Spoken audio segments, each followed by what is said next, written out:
जय सिया राम प्यारे बच्चों। एक बार फिर से आपका स्वागत है सिया राम ई लर्निंग्स में। और आज से हम बहुत प्रयासों के बाद बीए के लिए सेकंड सेमेस्टर का सिलेबस आपको कवर कराएंगे। और आज सबसे पहले हम सेकंड सेमेस्टर के सिलेबस के बारे में ही डिस्कस करेंगे कि आखिरकार सेकंड सेमेस्टर में आपको क्या पढ़ना है। जैसा कि पहले से आप लोग जानते हैं, फर्स्ट सेमेस्टर में आप लोगों ने कुछ चीज़ें पढ़ी हैं, जैसे कि अभी हम ज्योग्राफी की बात कर रहे हैं, यानी कि भूगोल की बात कर रहे हैं। तो शुरुआत में ही आपको बताया जा चुका है कि ज्योग्राफी के मुख्यतः दो पार्ट्स होते हैं। एक होता है आपका भौतिक भूगोल और दूसरा आपका होता है मानव भूगोल।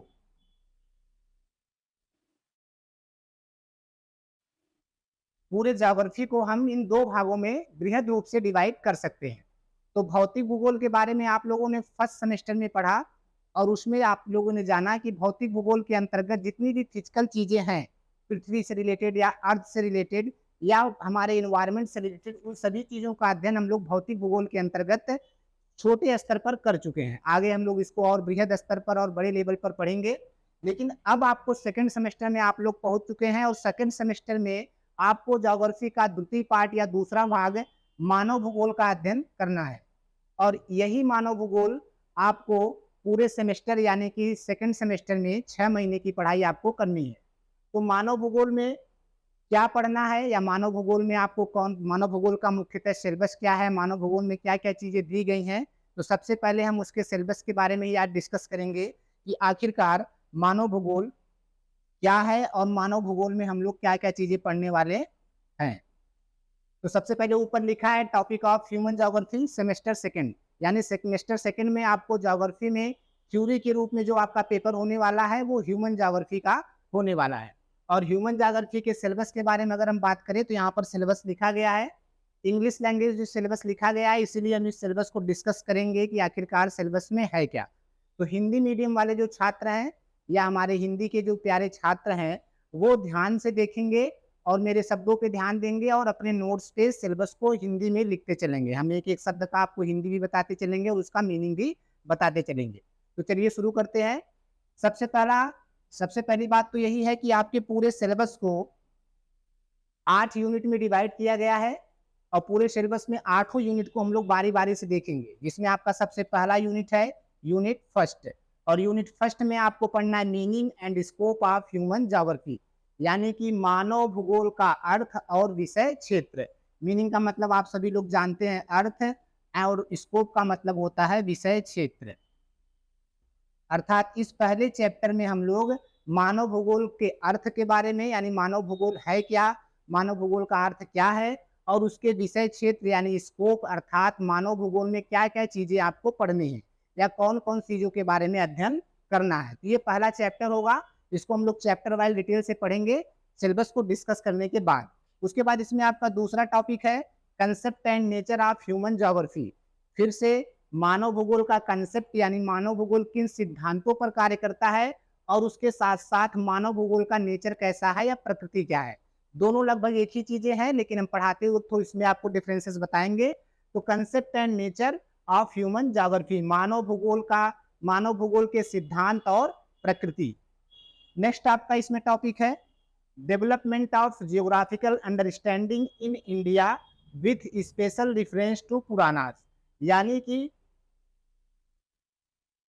इसमें आप लोग पढ़ेंगे कि जो आपके पुराण के बारे में आप लोग पढ़े हैं भाई, आपका धार्मिक ग्रंथ है, तो पुराणों में इंडिया के रेफरेंस में या भारत के रेफरेंस में पुराणों में मानव भूगोल से संबंधित कौन कौन सी चीजें की गई हैं और जियोग्राफिकल डेवलपमेंट यानी जियोग्राफी के क्षेत्र में किस तरीके से पुराणों में चर्चा हुई है और किस तरीके से इंडिया के परिप्रेक्ष्य में उसका विस्तार या उसका विकास हुआ है, इसी के बारे में हम लोग इस टॉपिक में चर्चा करेंगे। उसके बाद फिर हम लोग आगे बढ़ेंगे और आपका नेक्स्ट यूनिट है, नेक्स्ट यूनिट में आप देख रहे हैं यूनिट सेकेंड। यूनिट सेकेंड में मुख्यतः आपको दो चीज यूनिट सेकेंड में मुख्यतः आपको दो चीजें पढ़नी है, मैन एंड इन्वायरमेंट, मानव और पर्यावरण। तो जब आप लोग मीनिंग पढ़ेंगे ह्यूमन ज्योग्राफी का, वहां आप लोग समझेंगे कि मानव भूगोल वास्तव में मानव और पर्यावरण का संबंध ही मानव भूगोल कहलाता है, अर्थात जिसके अंतर्गत हम मानव और पर्यावरण के संबंधों का अध्ययन करते हैं, रिलेशन का अध्ययन करते हैं, वही ह्यूमन ज्योग्राफी कही जाती है। तो नेक्स्ट यूनिट में आपको उसी के बारे में पढ़ना है, मैन एंड इन्वायरमेंट रिलेशनशिप, अर्थात मानव और पर्यावरण का संबंध। इससे संबंधित कई विचारधाराएं हैं, अलग अलग लोगों ने अलग अलग मॉडल दिए हैं, अलग अलग विद्वानों ने अपने अलग अलग विचार दिए हैं। तो उन विचारों के बारे में भी चर्चा करेंगे, जिसमें 3 प्रमुख विचार हैं, पॉसिबिलिज्म, नियो डिटर्मिनिज्म और डिटर्मिनिज्म। पॉसिबिलिज्म को बोलते हैं संभववाद, और उसके बाद नेक्स्ट यूनिट है आपका नियो डिटर्मिनिज्म, जिसको बोलते हैं नवनियतिवाद। हिंदी में ध्यान देखेंगे, आप ध्यान देंगे, नवनियतिवाद। उसके बाद आपका है डिटर्मिनिज्म यानी कि नियतिवाद। अर्थात ये 3 विचार या 3 सिद्धांत अलग अलग विद्वानों के द्वारा दिए गए हैं मानव और पर्यावरण के संबंधों के संबंध में। तो इसके बारे में चर्चा करने के बाद फिर हम लोग नेक्स्ट यूनिट पर बढ़ेंगे, और जो आपका नेक्स्ट यूनिट है वो आपका है यूनिट 3, और यूनिट 3 में फिर आपको पढ़ना है कुछ प्रमुख मानव से संबंधित कुछ प्रमुख तथ्यों को, जिसमें सबसे पहले मानव से संबंधित सबसे पहला प्रमुख तथ्य क्या है, पॉपुलेशन यानी कि जनसंख्या। अर्थात मानव जनसंख्या के रूप में मानव का किस तरीके से विकास हो रहा है। तो सबसे पहले हम पढ़ेंगे distribution of population and world pattern, यानी कि पॉपुलेशन का वितरण कैसा है, कहाँ पर कितना पॉपुलेशन है, कहाँ पर कम है, कहाँ पर अधिक है, और उसके कारण क्या है, और उस वर्ल्ड पैटर्न यानी पूरे विश्व में किस पैटर्न पर या किस प्रतिरूप पर पॉपुलेशन फैला हुआ है उसके। अरे यार गर्मी बहुत यार, कुछ पसीना पोछा बदल दे मेरा रुमाल, चला दे का दिक्कत, माइक तो पहले से चालू था ना। नेक्स्ट आपका यूनिट 3 में नेक्स्ट टॉपिक आपका होगा global migration causes and consequences, यानी कि माइग्रेशन का मतलब होता है प्रवास, यानी वैश्विक प्रयास। ग्लोबल माइग्रेशन का मतलब क्या हो जाएगा, वैश्विक प्रवास। प्रवास के मीनिंग को हम यहाँ स्पष्ट करते चलते हैं कि प्रवास का मतलब होता है जनसंख्या का एक स्थान से दूसरे स्थान पर जाना, या एक स्थान से दूसरे स्थान पर जनसंख्या जब जाती है उसी को हम लोग बोलते हैं प्रवास। अब इसके कई कारण हो सकते हैं, तो यही आपको पढ़ना है कि ग्लोबल माइग्रेशन के क्या कारण है और इसके क्या परिणाम है, यानी ग्लोबल माइग्रेशन होने के बाद कौन क्या चीज क्या उस पर इफेक्ट पड़ता है, आपके पर्यावरण पर या आपके मानव की संस्कृति पर या फिर जनसंख्या पर। तो कॉन्सिक्वेंसेस मतलब परिणाम, काजेस मतलब कारण। तो क्या है वैश्विक प्रवास के कारण, एक स्थान से दूसरे स्थान पर लोग प्रवास क्यों करते हैं। हालांकि इसके बारे में काफी कुछ आप लोग पहले से जानते हैं भाई, क्यों जाते हैं सब लोग, रोजी रोटी की तलाश में या फिर और भी बहुत सारे कार्य होते हैं जिसके कारण से एक स्थान से व्यक्ति दूसरे स्थान पर जाता है। तो ये आपको पढ़ना है, इसके बारे में डिटेल में हम लोग पढ़ेंगे। नेक्स्ट आपका इसमें यूनिट है concept of over population and under population, यानी कम जनसंख्या होने के क्या कारण है या क्या सिद्धांत है, और अधिक जनसंख्या यानी ओवर पॉपुलेशन होने का क्या कारण है। तो मतलब जनसंख्या अधिक और जनसंख्या की कमी के कौन कौन से कारण हैं और इसके क्या सिद्धांत हैं, इनके बारे में हम लोग इस चैप्टर में पढ़ेंगे। आगे बढ़ते हैं उसी क्रम में और हम लोग पहुंचेंगे यूनिट 4 में। यूनिट 4 में आपको मुख्य रूप से आप लोग क्या क्या पढ़ चुके हैं। सबसे पहले तो आपने ये पढ़ा कि भाई मानव भूगोल है क्या, मानव भूगोल में और पर्यावरण का संबंध क्या है। मानव और पर्यावरण के संबंधों को पढ़ने के बाद आपने पॉपुलेशन पढ़ा, पॉपुलेशन के बाद आप लोगों ने पॉपुलेशन का माइग्रेशन यानी प्रवास पढ़ा। अब क्योंकि मानव उपस्थित है अगर पृथ्वी पर, तो मानव को रहने के लिए कोई न कोई स्थान चाहिए। जैसा कि आप लोग जानते हैं भाई, जो बेसिक नीड्स है रोटी कपड़ा और मकान, वो तो चाहिए प्रत्येक व्यक्ति को। तो उसी को आगे बढ़ाते हुए हम लोग का नेक्स्ट टॉपिक होगा ह्यूमन सेटलमेंट का, यानी कि मानव अधिवास। मानव अधिवास का मतलब होता है मानव जिस स्थान पर निवास करता है या जहां पर निवास करता है उसी को हम लोग मानव अधिवास के नाम से जानते हैं या ह्यूमन सेटलमेंट के नाम से जानते हैं। अब ये ह्यूमन सेटलमेंट की ओरिजिन यानी उत्पत्ति कैसे होती है, इसके टाइप्स कैसे होते हैं, क्योंकि आप देखते हैं कि अलग अलग प्रकार के घर और अलग अलग प्रकार के अधिवास अलग अलग जगहों पर आपको देखने को मिलते हैं। रूरल यानी ग्रामीण एरिया में अलग प्रकार के होंगे, अर्बन एरिया यानी शहरी एरिया में अलग प्रकार के अधिवास आपको देखने को मिलते हैं। तो उसके टाइप्स रूरल और अर्बन दोनों, उसके बाद कैरेक्टरिस्टिक्स उसकी विशेषताएं, हाउस टाइप यानी घर किस प्रकार के होते हैं, और उसके बाद उनका डिस्ट्रीब्यूशन क्या है, with special difference of India, यानी कि आप लोग इस पूरे विश्व के बारे में यहाँ पर चर्चा नहीं करेंगे, केवल भारत के बारे में ही यानी इंडिया के रेफरेंस में ही इन बातों का इन चीज़ों के बारे में बात करेंगे। भारत में किस प्रकार के घर पाए जाते हैं और भारत में घर का डिस्ट्रीब्यूशन किस तरीके से है, कहाँ पर किस स्थान पर कैसे घर और कैसे सेटलमेंट या कैसे अधिवास हैं। उसके बाद हम लोग आगे बढ़ेंगे और आगे आपका नेक्स्ट यूनिट है यूनिट 5। यूनिट 5 में अब आप लोगों ने पढ़ा भाई, जनसंख्या भी पढ़ लिया, प्रवास भी पढ़ लिया, अधिवास भी पढ़ लिया, मतलब कि कहाँ पर रहते हैं वो भी आप लोगों ने पढ़ लिया। तो इसमें फिर हम लोग लिखेंगे, सीधे आएंगे कि भाई अब इकोनॉमिक्स के बारे में। इंसान को रहने के लिए जैसा कि घर तो मिल गया तो रोटी और कपड़ा भी चाहिए, तो रोटी और कपड़ा के लिए फिर जरूरत पड़ती है पैसे की, और पैसे के लिए फिर जरूरत पड़ती है अर्थव्यवस्था की, जिसको आप लोग इकोनॉमिक्स बोलते हैं।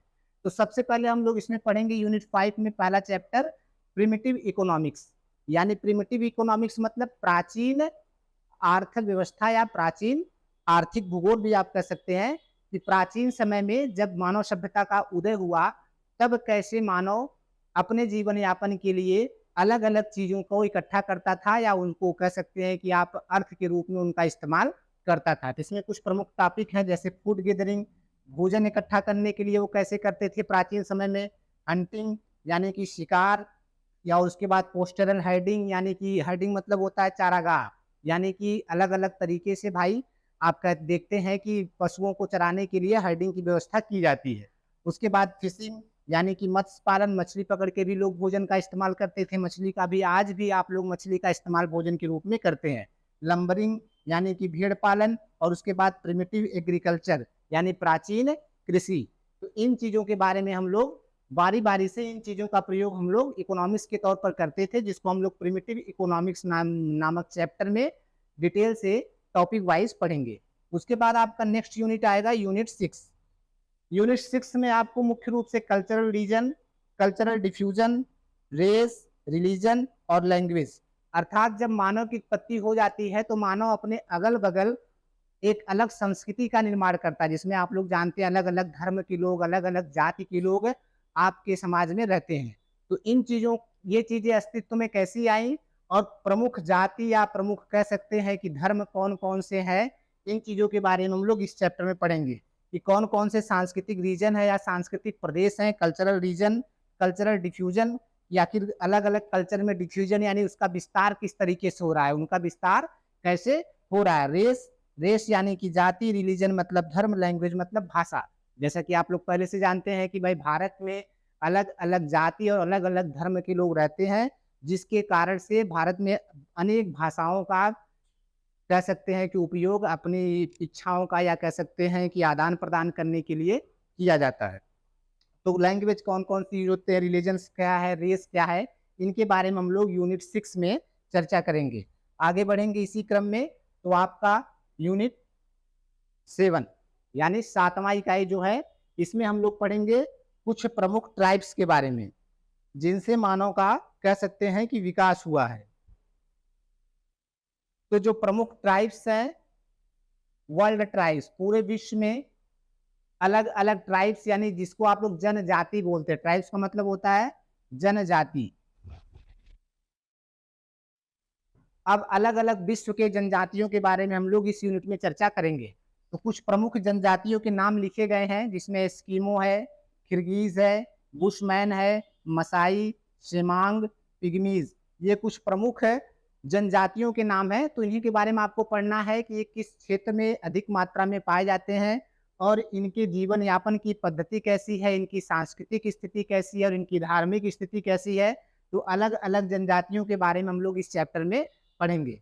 लास्ट में फिर हम लोग आएंगे यूनिट 8 पर, क्योंकि हम लोग भारत में रह रहे हैं तो भारत के रेफरेंस में पढ़ना बहुत ही आवश्यक है। तो भारत में कुछ प्रमुख जनजातियां निवास करती हैं, जिसमें मुख्य रूप से भोटिया, गद्दीज, थारूज, भील, गोंड, संथाल और नागा, जो आप लोगों के सिलेबस में है। यानी इतनी जब भारत की इतनी जनजातियों के बारे में और विश्व की प्रमुख इतनी जनजातियों के बारे में आपको ह्यूमन ज्योग्राफी के अंतर्गत पढ़ने हैं, क्योंकि ह्यूमन ज्योग्राफी यानी मानव भूगोल, तो मानव के बारे में ही पढ़ना है। तो मानव का विकास कैसा हुआ है और मानव का जीवन स्तर इस समय कैसे है, मानव कैसे अलग अलग कह सकते हैं कि इकोनॉमिक्स के तौर पर किस तरीके से कैटेगराइज़ है। तो इन सब चीज़ों को पढ़ने के बाद आप मानव से संबंधित विभिन्न पहलुओं को आसानी से समझ सकते हैं। ये आपका पूरा सिलेबस है, जो आपको बीए या बीएससी सेकंड सेमेस्टर में जिन बच्चों ने ज्योग्राफी का चयन किया है, तो ज्योग्राफी में सेकंड सेमेस्टर में आपको ह्यूमन ज्योग्राफी के रूप में इतने टॉपिक का अध्ययन करना है। तो नेक्स्ट क्लास से हम लोग शुरुआत से एक-एक टॉपिक के बारे में अध्ययन करेंगे और डिटेल में ये समझने का प्रयास करेंगे कि किस तरीके से ह्यूमन ज्योग्राफी हमारे मानव के लिए कार्य कर रहा है।